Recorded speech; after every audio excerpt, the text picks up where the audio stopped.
Pregnancy সময়ত মহিলা এগৰাকীৰ শৰীৰৰ বিভিন্ন ধৰণৰ পৰিৱৰ্তন হয় গতিকে মহিলা গৰাকীৰ স্কিন বা ছালখনো ব্যতিক্ৰম নহয় গতিকে আমি আজি আলোচনা কৰিব ওলাইছো প্ৰেগনেন্সি সময়ত ছালৰ বা স্কিনৰ কি সমস্যা হ'ব পাৰে এইটো এটা মোষ্ট ফ্ৰিকুৱেন্টলি আস্কড কোৱেশ্চনৰ ভিতৰতে পৰে যেতিয়া মহিলা গৰাকী আমাৰ ওচৰলৈ আহে তেখেতৰ তেতিয়াই ভয় হয় যে তেখেতৰ ষ্ট্ৰেছ মাৰ্ক হ'ব নেকি নমস্কাৰ মই ডক্টৰ মমতা শৰ্মা এগৰাকী স্ত্ৰী আৰু প্ৰসূতি বিশেষজ্ঞ গতিকে আজি আমি আলোচনা কৰিব ওলাইছো প্ৰেগনেন্সি সময়ত দুটা প্ৰধান স্কিনৰ পৰিৱৰ্তন অৰ্থাৎ মনুগৰাকী তেখে হেতু সমস্যা বুলি ধৰি লয় সেইকেইটা হৈছে প্ৰেগনেন্সি ষ্ট্ৰেছ মাৰ্ক আৰু প্ৰেগনেন্সি সময়ত মুখত পৰা কোলা দাগ যাক আমি মেলাজমা বা ক্লোৱাজমা বুলি কওঁ আৰু ইয়াক প্ৰেগনেন্সিৰ মাস্ক বুলিও কোৱা হয় ভিডিওটি শেষলৈকে চাবলৈ নাপাহৰিব কাৰণ আমি শেষত দিবলৈ চেষ্টা কৰিম কিছুমান স্কিন কেয়াৰ টিপস এতিয়া আমি জানো আহা প্ৰেগনেন্সিৰ সময়ত ষ্ট্ৰেছ মাৰ্ক কিহৰ কাৰণে পৰে মানুহ এগৰাকী যেতিয়া প্ৰেগনেন্ট হ'ব আৰু লাহে লাহে তাৰ প্ৰেগনেন্সি আগবাঢ়িব ধৰিব তাৰ ওজন বৃদ্ধি হ'ব আৰু পেটটো আগলৈ আগবাঢ়ি আহিব আৰু এইখিনি সময়ত তেখেতৰ ছালত থকা কোলাজেন আৰু ইলাষ্টিন নামৰ ফাইবাৰ বিলাকৰ ক্ষতি হয় আৰু যাৰ দ্বাৰা এই ষ্ট্ৰেছ মাৰ্ক বিলাকৰ উৎপত্তি হয় যিমানে প্ৰেগনেন্সি আগবাঢ়িব এই ষ্ট্ৰেছ মাৰ্ক বিলাক লাহে লাহে অলপকৈ বেছিকৈ হ'বলৈ আৰম্ভ কৰে সাধাৰণতে 6 পৰা 7 মাহৰ ভিতৰত এই ষ্ট্ৰেছ মাৰ্ক বিলাকক দেখা পোৱা যায় আৰু লাহে লাহে ই বাঢ়িব ধৰে গতিকে এই ষ্ট্ৰেছ মাৰ্ক বিলাক প্ৰেগনেন্সিৰ এটা চিন হয় ইয়াক সম্পূৰ্ণৰূপে প্ৰতিৰোধ কৰিব নোৱাৰি এতিয়া প্ৰেগনেন্সিৰ আন এটা ছালৰ পৰিৱৰ্তন বা মহিলা গৰাকীয়ে যাক সমস্যা বুলি ভাবে সেইটো হৈছে প্ৰেগনেন্সিৰ মাস্ক বা মেলাজমা এই মেলাজমা বিলাক সাধাৰণতে গাঢ় ৰঙৰ মহিলা বিলাকৰ ভিতৰত বেছিকৈ হয় আৰু কিছুমান পৰিয়ালত এই প্ৰেগনেন্সি ষ্ট্ৰেছ মাৰ্ক আৰু প্ৰেগনেন্সিৰ এই দাগ পৰা মুখত দাগ পৰা বিলাক বেছিকৈ হয় গতিকে ইয়াত এটা জেনেটিক প্ৰিডিসপজিশনো থাকে অৰ্থাৎ কিছুমান পৰিয়ালত এইবিলাক প্ৰেগনেন্সিৰ লগত ৰিলেটেড পৰিৱৰ্তন অলপ বেছিকৈ দেখা যায় এই প্ৰেগনেন্সিৰ সময়ত হোৱা মেলাজমা বা প্ৰেগনেন্সি মাস্ক বিলাক সাধাৰণতে মুখৰ বিভিন্ন জাগাত দাগ পৰিবলৈ আৰম্ভ কৰে কাৰণ প্ৰেগনেন্সিৰ সময়ত যিমান হৰমনৰ এটা চাৰ্জ আহে ইষ্ট্ৰোজেন প্ৰজেষ্টৰন আনকি স্কিনত থকা মেলানোসাইট বিলাকৰো বেছিকৈ কাম কৰিবলৈ আৰম্ভ কৰে আৰু যাৰ কাৰণে এই প্ৰেগনেন্সি মাস্ক বা এই মেলাজমা বিলাক দাগ বিলাক মুখৰ বিভিন্ন জাগাত পৰিবলৈ ধৰে আৰু এইবিলাকৰ প্ৰতিৰোধ কৰিব পৰা নাযায় সাধাৰণতে কিন্তু আজিকালি বিভিন্ন ধৰণৰ চিকিৎসা ওলাইছে যিহৰ দ্বাৰা মানুহগৰাকীয়ে অলপ হলেও এই দাগ বিলাক আৰু প্ৰেগনেন্সি ষ্ট্ৰেছ মাৰ্ক বিলাকো অলপ হলেও প্ৰতিৰোধ কৰিব পাৰিব এতিয়া আমি প্ৰেগনেন্সি ষ্ট্ৰেছ মাৰ্ক আৰু এই মেলাজমাৰ ট্ৰিটমেন্টৰ বিষয়ে ক'বলৈ গ'লে মানুহগৰাকী যদি খুব ভালদৰে ভিটামিনযুক্ত আৰু সুষম আহাৰ খায় যেনে প্ৰটিনযুক্ত আহাৰ মাছ কণী ইত্যাদি আৰু ফল মূল শাক পাচলিত থকা ভিটামিন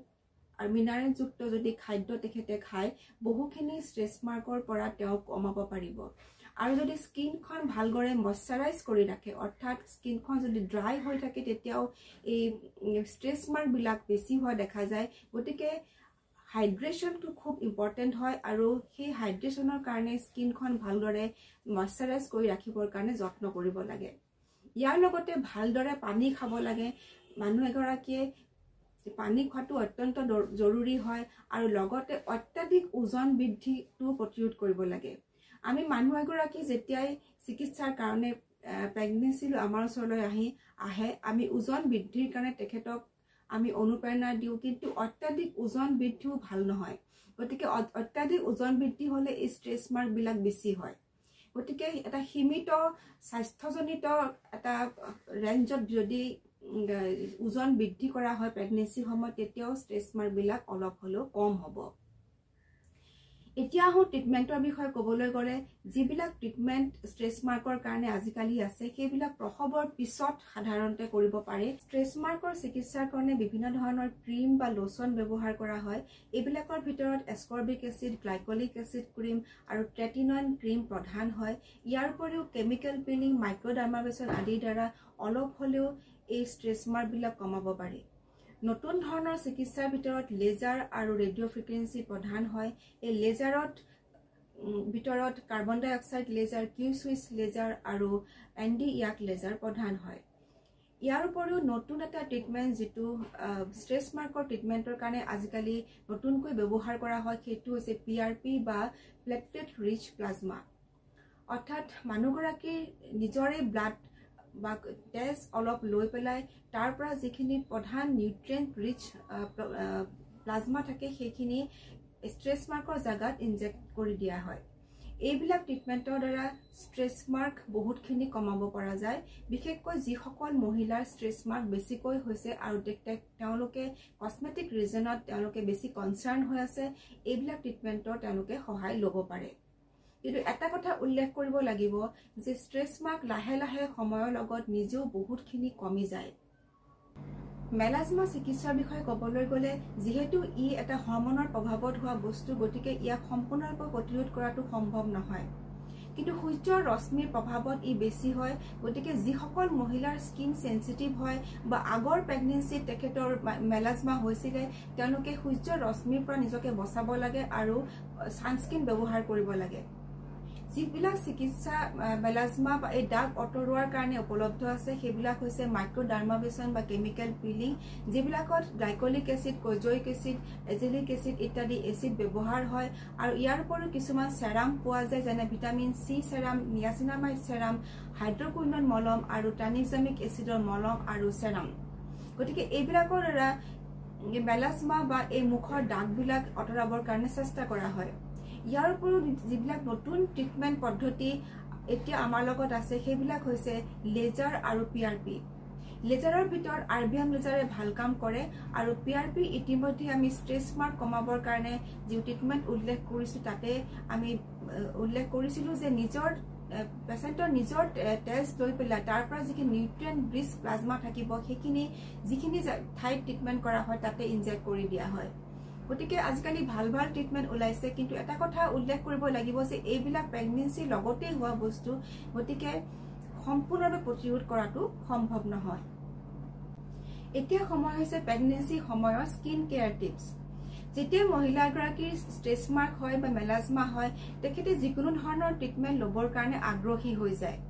কিন্তু এইখিনি সময়তে মই এটা সাৱধান কৰি দিব বিচাৰিছোঁ যে ট্ৰেটিনইন ক্ৰীম আৰু হাইড্ৰকুইনন ক্ৰীম প্ৰেগনেঞ্চিৰ সময়ত ব্যৱহাৰ কৰিব নোৱাৰিব। আনকি যিসকল মহিলাই স্তনপান কৰাই আছে সেইসকল মহিলাই ব্যৱহাৰ নকৰাটো ভাল। আৰু স্তনপান কৰাই শেষ হোৱাৰ পিছতো যদি ট্ৰেটিনইন ক্ৰীম ব্যৱহাৰ কৰিব লগা হৈছে, সেইসকল মহিলাই সদায় গৰ্ভনিৰোধক ব্যৱহাৰ কৰিব লাগে। দ্বিতীয়টো টিপছ হৈছে যে যেতিয়াই ষ্ট্ৰেছ মাৰ্ক মহিলাগৰাকীৰ হোৱাটো আৰম্ভ হয়, তেওঁ জ্বলনি, পুৰণি আৰু খজুতি অনুভৱ কৰিব পাৰে। তেতিয়াই তেওঁ খজুৱাই দিয়ে আৰু এই ষ্ট্ৰেছ মাৰ্কবিলাক বেছি গাঢ় হৈ যায়। এইটো প্ৰতিৰোধ কৰিবৰ কাৰণে এটা সুন্দৰ টিপছ হৈছে যে নাৰিকল তেলত কৰ্পূৰ মিলাই যিবিলাক ঠাইত ষ্ট্ৰেছ মাৰ্ক হৈছে, অৰ্থাৎ পেট আৰু উৰু ইত্যাদিত যদি আপুনি মালিচ কৰে আৰু তাৰপিছত গা ধুই দিয়ে আৰু গা ধোৱাৰ পিছত এটা ভাল মইশ্চাৰাইজাৰ লগাই দিলে এই ষ্ট্ৰেছ মাৰ্কৰ পৰা হোৱা জ্বলনি, পুৰণি আৰু খুজুতিবিলাক বহুতখিনি কম হ'ব আৰু আপোনাৰ স্কিন হাইড্ৰেট আৰু মইশ্চাৰাইজ হৈ থাকিব। এইখিনি ইনফৰমেশ্যন যদি আপুনি ভাল পাইছে তেতিয়াহ'লে লাইক, শ্বেয়াৰ আৰু ছাবস্ক্ৰাইব কৰিব আৰু ফ'ল' কৰিব। ধন্যবাদ।